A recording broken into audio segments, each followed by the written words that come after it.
Hello everyone, welcome to my channel Biochemistry Concepts.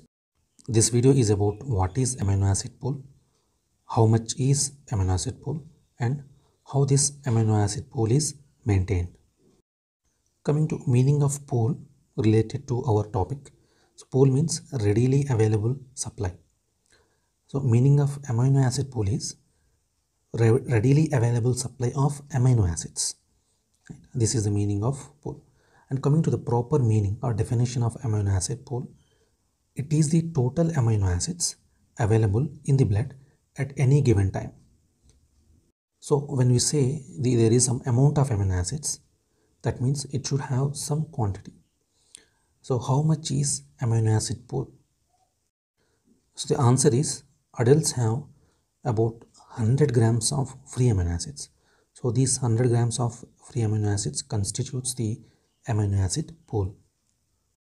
Coming to how this pool is maintained. Amino acid pool is maintained due to balance between sources which contribute amino acids to the amino acid pool and pathways which utilize the amino acids from the amino acid pool. So when these two are equal, then the amino acid pool is maintained. So this picture shows the sources which contribute to the amino acid pool and the pathways which utilize these amino acids. Coming to sources, dietary proteins. So whatever proteins that we take in the diet, they are the major source of amino acids.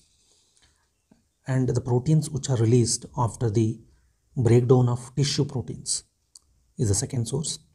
And synthesis of amino acids in the liver. And mainly those are non-essential amino acids. And there are different metabolic pathways where the amino acids are required. And you can see on the right side, all these are the ways in which the amino acids are taken up from the amino acid pool. So in the synthesis of tissue proteins, in the synthesis of plasma proteins, formation of globin, formation of enzymes, formation of protein hormones.